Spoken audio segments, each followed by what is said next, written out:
The heavy oak doors of the Millfield County Courthouse groaned as they opened, their hinges protesting with every inch they gave. Inside, the stale scent of old paper, wood polish, and decades of stories hung in the air, thick as the dust motes that danced in the sunlight streaming through tall, grimy windows. The building itself seemed to groan under the weight of its history, its faded flags and creaking floorboards holding the echoes of 1,000 verdicts, arguments, and whispered prayers. It was here that Marcus Reed, a man few in this town cared to know by name, was about to fight a battle no one believed he could win. Marcus Reed wasn't the kind of man people in Millfield expected to see at the front of a courtroom unless he was sitting on the defendant's bench. That was the kind of town this was. Small, stubborn, and slow to change. A place where last names carried more weight than character, and where men like Martin Holcomb, dressed in tailored suits and polished shoes, ruled over the fate of those who didn't come from money, didn't have connections, and didn't own land stretching as far as the eye could see. Marcus was none of those things. He was just a man, raised by a grandmother who believed more in the strength of a person's heart than the size of their wallet. His face was worn by years of hard work, his hands calloused, his eyes steady, carrying the weight of 1,000 injustices he'd learned to swallow like bitter medicine. But this day, he would not swallow another. The courtroom was already filling up as Marcus stepped inside. Word had spread like wildfire. Not because it was a high-profile case or because anyone truly cared about the outcome. No, the town came for the spectacle. A black man representing himself in court against the Holcomb family's prized legal son. It was the kind of story that spread through diners and barbershops, whispered about with shaking heads and smirks. Folks came to see Marcus stumble, to see him humiliated, to see him reminded of his place. But Marcus Reed didn't come to be a spectacle. He came for justice. As he moved down the narrow aisle, past faces he'd known since childhood, some indifferent, some openly amused, his heart pounded not with fear, but with resolve. Every mocking glance, every barely concealed chuckle, only added fuel to a fire that had been smoldering in his chest for years. He could still hear the words the bank manager had said to him 3 months ago when the notice came. "I'm sorry, Marcus. It's just how things are. Nothing personal. Nothing personal." The words rang in his ears like a bell tolling for the dead. Nothing personal about taking the only home he'd ever known. Nothing personal about evicting a 78-year-old woman who'd baked pies for church events and sewn quilts for newborns in the community. Nothing personal about gutting the soul of a man's history because of a technical error nobody bothered to fix. But Marcus wasn't a man who took kindly to nothing personal. He made his way to the defendant's table, setting down a weathered leather satchel that had once belonged to his grandfather. Inside, instead of legal briefs or expensive paperwork, were photocopies of old municipal codes, hand-scribbled notes, library books with frayed corners, and a single photograph that he kept tucked close to his chest. It was a photograph of his grandmother, Lillian Reed, taken 40 years ago at a church charity event, the very day a fraudulent affidavit claimed she had signed away her right to her home. Marcus looked around the room, and for a brief moment, his gaze found hers. She sat in the back row, her small frame dwarfed by the towering wooden benches, a simple blue dress clashing against the somber browns and grays of the courthouse. Her eyes, though clouded with age, held the same fierce spirit that had raised him from a grieving child to a man unafraid of standing alone. She gave him a small, knowing nod, and the world steadied beneath his feet. Then came the gavel. "All rise for the Honorable Judge Clarence Whitmore," the bailiff's voice called, and the room obediently stood. Clarence Whitmore was a man carved from stone. His face was a permanent scowl, his hair a crown of thinning white, his voice rough from years of whiskey and command. For 37 years, he'd presided over Millfield County's affairs with a gavel as much as with his sharp tongue and colder heart. He had little patience for delays, no tolerance for fools, and a reputation for being particularly unsympathetic to those he deemed troublemakers, and in his eyes, Marcus Reed was the very definition. Whitmore took his seat, scanning the room before his gaze landed on Marcus. A smirk tugged at the corner of his mouth, one of those bitter smiles reserved for when a man saw something foolish enough to amuse him. "Well, well," he drawled, his voice carrying over the murmurs of the room. "Mr. Marcus Reed. Standing before this court alone, are we? No attorney to save you?" Marcus lifted his chin, his voice steady though his heart hammered in his chest. "I represent myself, Your Honor." A ripple of chuckles passed through the crowd, followed by a full-bellied laugh from Martin Holcomb, who lounged in his chair like a man who knew the outcome of the game before the first move had been made. His suit was perfect, his hair meticulously styled, his cufflinks glinting in the afternoon sun. Holcomb didn't see Marcus Reed as an opponent, he saw him as an inconvenience, a fly buzzing too close to his drink. Judge Whitmore chuckled as well, leaning back. "Tell me, Mr. Reed, do you even know what a writ of certiorari is?" The laughter grew louder, though Marcus saw the flicker in the judge's eyes, the way he threw the word out like a weapon, daring Marcus to falter. But Marcus didn't. "I do, Your Honor," he replied calmly. "And while it isn't relevant to today's proceedings, I'd be happy to discuss it with you after I win this case." The courtroom fell silent.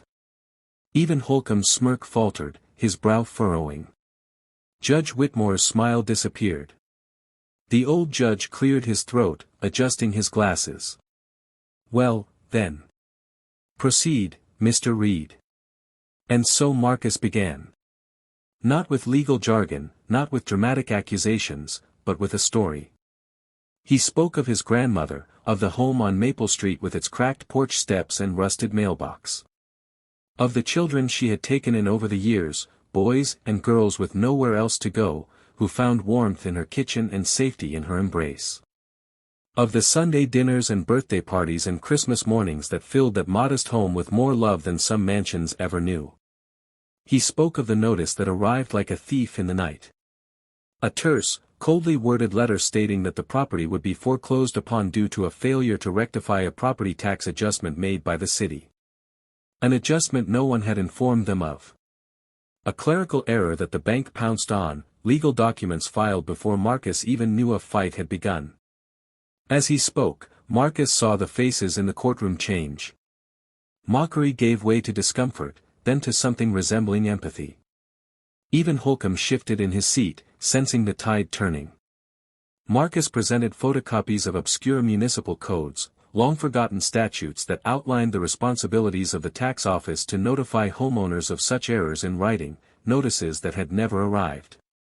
He laid out precedents from neighboring counties where similar foreclosures had been overturned due to the same negligence. His voice was steady, sure, each word chosen with care, not for legal theatrics but to lay bare the truth. Then, Holcomb struck back. "Your Honor," he said smoothly, rising from his seat, his voice oily with condescension, "if the court would indulge, I'd like to submit into evidence an affidavit, signed by Mrs. Lillian Reed herself, acknowledging receipt of notice 3 years ago." Gasps rippled through the room. Marcus felt his stomach clench. Holcomb handed the document to the judge with a smug grin. "As you can see, Your Honor, Mrs. Reed was well aware of the situation. This entire proceeding is a waste of the court's time." Judge Whitmore took the document, his eyes scanning it. He looked up at Marcus. "Well, Mr. Reed? What do you have to say about this?" Marcus didn't hesitate. He reached into his satchel and withdrew a worn photograph, approaching the bench with quiet determination. "Your Honor," Marcus said, holding up the picture, "this photograph was taken at a church charity event on the very day this affidavit claims my grandmother appeared in person at the county office. The date is printed on the back, and I have signed statements from 3 church elders who were with her that day." He laid the evidence before the judge. The room was so quiet you could hear the ticking of the old clock on the wall. Judge Whitmore examined the photograph, the affidavits, the program from the church event. His face darkened. "Mr. Holcomb," he said, his voice low, dangerous, "do you care to explain this?" Holcomb stammered, sweat beading at his brow. It must be a mix-up, Your Honor. Surely a misunderstanding. But the damage was done. In that instant, everything changed. Marcus turned back to the room. He didn't gloat. Didn't smirk. He simply stood there, a man who refused to be broken, his voice carrying not just his own pain but the unspoken struggles of everyone who had ever been told they didn't matter. And for the first time in a very long time, Judge Whitmore felt the weight of his own shame. He cleared his throat, his voice rough. "Mr. Reed. I owe you an apology." The room stilled. And that, my friend, is where the true story begins. For a moment, nobody moved. It felt as though the very walls of the old courthouse were holding their breath, the years of dust and silence thick in the air. Judge Clarence Whitmore, a man known for wielding his authority like a hammer, sat there in stunned quiet, the photograph still in his weathered hands. His eyes, hardened by decades of prejudice and detachment, now flickered with something else. Something Marcus Reed recognized, and for the first time, it wasn't disdain. It was doubt. Holcomb's face had gone pale, his confidence shattered like glass beneath a boot heel. He fumbled through his papers, stammering excuses, but the courtroom no longer belonged to him.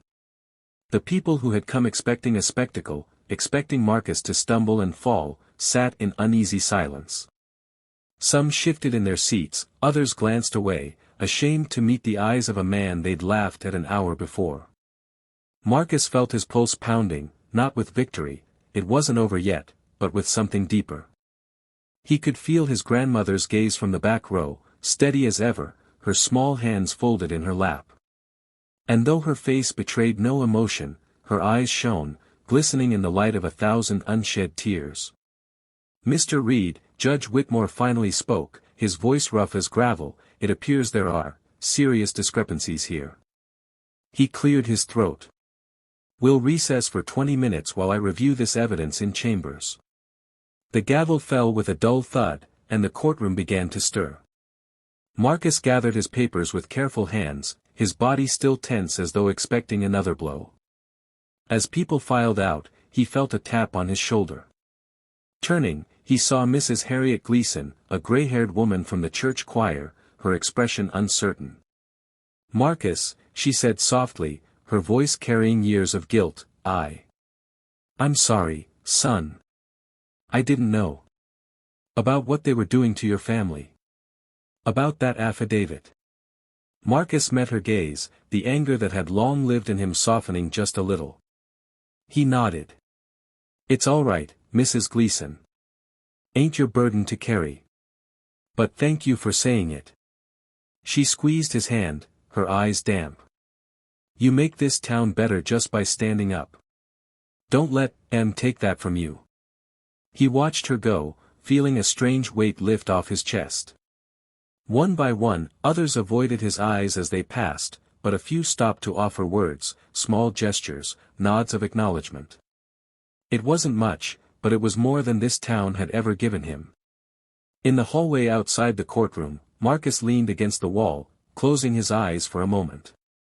His legs ached from standing, his throat raw from speaking. But none of that mattered. Because for the first time, the truth had cracked the shell of Millfield's careful silence. Marcus. He opened his eyes to see his grandmother standing there. Though small in stature, she seemed taller than anyone else in that hallway.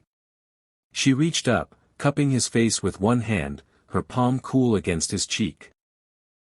"I'm proud of you, baby," she whispered. "Your granddaddy would be, too." Marcus swallowed hard, the knot in his throat too thick to speak. He just pressed his forehead against hers, closing his eyes, letting her presence steady him like it always had. "You go finish this," she murmured. And he would. The recess passed quickly, and when the gavel fell once more, the crowd returned, though the energy had shifted. Gone were the jeers and quiet snickers. People sat with stiff backs, murmuring less. The Holcomb family's row of supporters no longer smirked. Judge Whitmore addressed the court with a tight jaw. After reviewing the evidence presented by Mr. Reed, he began, his gaze steady now, "It's clear this court has been presented with fraudulent documentation by the plaintiff's representation." Gasps rippled through the room. Marcus didn't move. He kept his face impassive, though his heart hammered against his ribs. Holcomb tried to object, his voice rising in panic, but the judge's gavel cut through the air like a shot. "Mr. Holcomb," Whitmore barked, "you'll hold your tongue, or I'll hold you in contempt. Do you understand me?" Holcomb sat, his face ashen, his hands trembling. Marcus stood as the judge addressed him directly. "This court recognizes, Mr. Reed, that you've demonstrated both diligence and courage in pursuing justice on behalf of your family. Accordingly, the foreclosure proceedings against Mrs. Lillian Reed's property are hereby vacated. All claims against the property are dismissed, with prejudice." There was a stunned silence, then a smattering of applause from the back row, from Harriet Gleason, from a pair of old church deacons, from a young mother Marcus barely knew. Even a few who had once laughed now clapped, unsure why they did but feeling, perhaps, something stir in them. The judge banged his gavel again for order.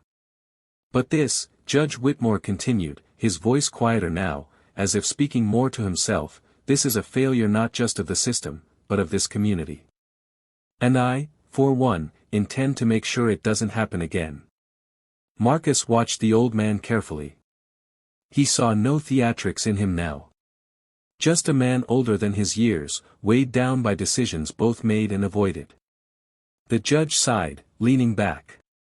"Mr. Reed, would you mind staying a moment after court adjourns?" Marcus hesitated, then nodded. "Yes, Your Honor." The gavel fell one final time. People began to file out, murmuring amongst themselves. Marcus caught his grandmother's gaze. She gave him a small nod, then left with the others. When the room was nearly empty, Judge Whitmore beckoned Marcus forward.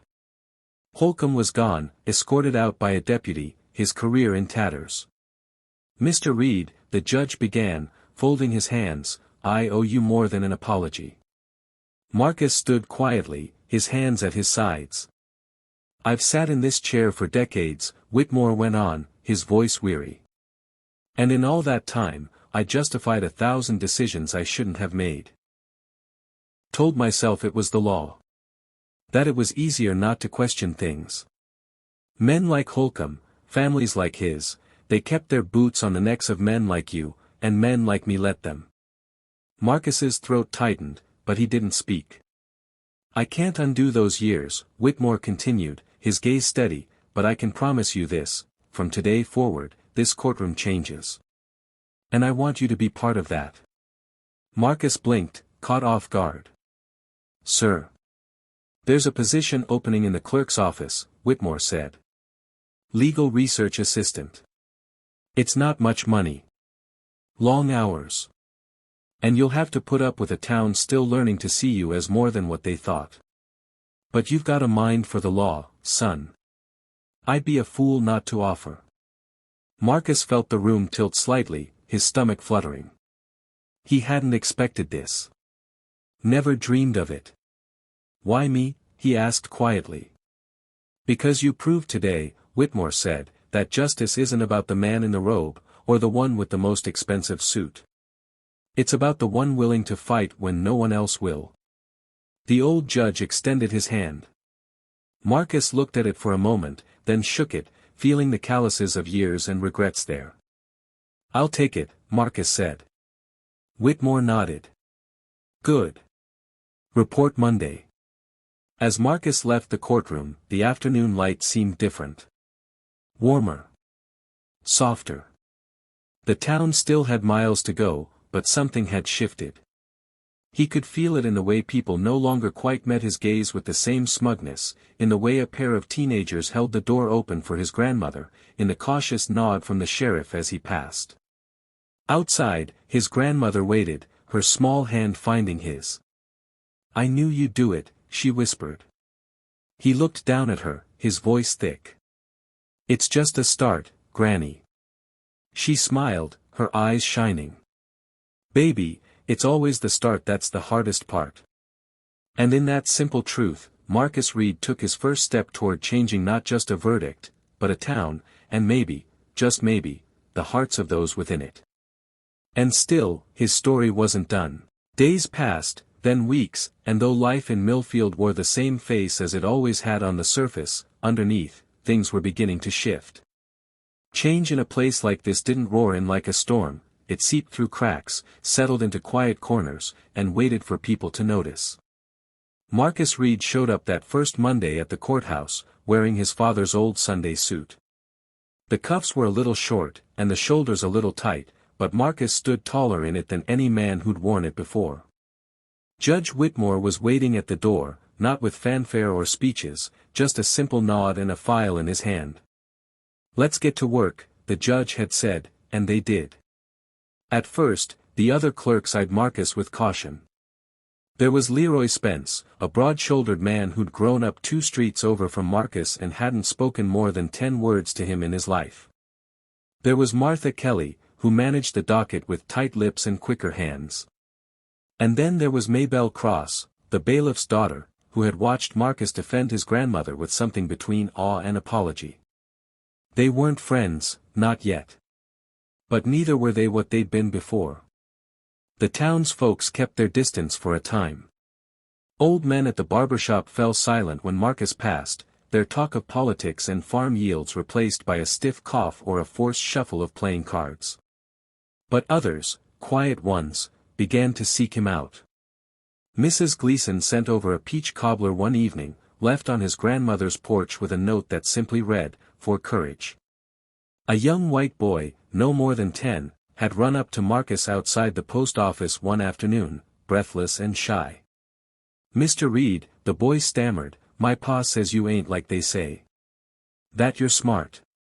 Real smart." Marcus knelt so he was eye level with the boy. "Well, thank you, son. What's your name?" "Elliot," the boy replied, his freckled face earnest. "Elliot," Marcus said, offering a hand, "you remember, don't let nobody tell you what a man is by the color of his skin." The boy nodded, shook Marcus's hand like he'd seen his father do, and took off down the street. It wasn't a revolution, not yet. But it was a beginning. The months rolled on, and Marcus found himself buried in records. Property deeds, old case files, names long buried in the yellowed pages of Millfield's history. He began to see the patterns, the same last names over and over, the same land deals, the same quiet dispossessions. Families like his weren't the first to have their homes stolen, and they wouldn't have been the last. He brought it to Judge Whitmore, late one evening when the courthouse was empty save for the hum of crickets outside. "Judge," Marcus said, laying a stack of papers on the old oak desk, "this ain't just about my grandmother's house. It's a pattern. They've been doing this for years. To colored folks, to poor white folks, anybody who couldn't fight back." Whitmore took the files, his weathered fingers tracing the edges of each page. "I know," the judge said quietly. "I knew some of it. Suspected more. But never saw it laid out like this. What do we do?" Marcus asked, his voice steady. The judge leaned back, eyes closed for a long moment. "We fix it." It wasn't easy. There were battles ahead, legal hurdles, powerful families, old alliances built on prejudice and profit. Some cases were too old to unravel, others too dangerous to touch outright. But case by case, Marcus and the judge reopened files, corrected records, restored titles where they could. News of it traveled fast in a town like Millfield. Some cheered them on, others spat at their feet. But slowly, faces began to change. The bitter became less bold. The kind grew braver. One afternoon, Marcus was walking past Millfield Elementary when he spotted a group of boys cornering a younger black kid by the fence, shoving him, calling him names Marcus had heard too many times in his own youth. He strode over, his voice calm but firm. "Hey." The boys froze, glancing up. "You boys got something you want to say, you say it to me." They shuffled their feet, muttering, the tallest of them mumbling, "Was just playin'." Marcus shook his head. "You Callan, someone names ain't playin'. It's cowardice. Now get on home." The boys scattered. Marcus knelt next to the younger boy, who was wiping his nose on his sleeve. "You okay, son?" The boy nodded, sniffling. "What's your name?" "James," the boy croaked. "Well, James," Marcus said, offering a hand, "I'm Marcus Reed.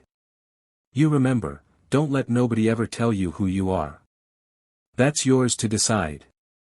James took his hand, his grip small but tight. By autumn, word had spread beyond Millfield. A reporter from a Birmingham paper came down, wrote a story about the judge and the young man changing the town's justice system. It made a splash. Small towns nearby started asking questions of their own judges, their own land deals. A seed planted in one place had started to root elsewhere. It came to a head one chilly November evening. Marcus was locking up the courthouse when a pickup truck rolled up, headlights cutting through the dusk. The driver stepped out, a man Marcus recognized at once. John Holcomb Jr., the nephew of the man who tried to steal his grandmother's home. He was broad-shouldered, with a reputation for drinking and a temper. Marcus stiffened, slipping the courthouse key into his pocket, ready for whatever came. Holcomb crossed the gravel lot, hands in his jacket. "I ain't here to start something," he said gruffly. Marcus didn't reply, watching him closely. "I heard what you did," Holcomb went on. "For some of the folks. Not just your own." Marcus raised an eyebrow. "And?" Holcomb shifted, scuffing a boot on the gravel. "I got a sister. Name's Ellen. Married a fella beat the hell out of her. Sheriff wouldn't do nothin'. Judge before Whitmore neither. You reckon you could maybe look at something for her?" For a moment, Marcus felt a war inside him. The old anger rose like a tide.